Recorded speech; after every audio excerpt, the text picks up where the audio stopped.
लखनऊ ग्राम हमामों में बसंत पंचमी के दिन से फागुआ का कार्यक्रम प्रारंभ।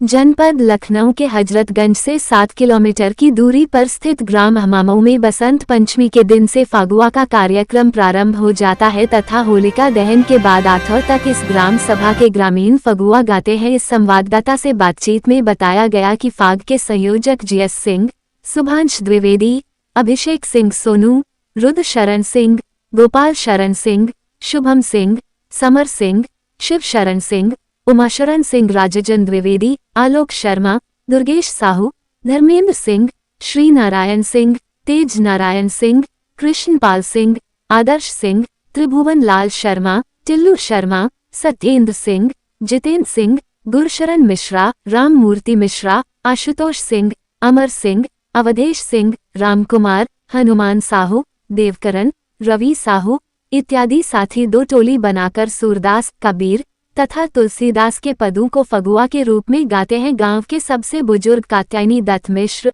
मनोहर बख्श सिंह ने बताया कि यह फाग गाने की परंपरा सैकड़ों बरस पुरानी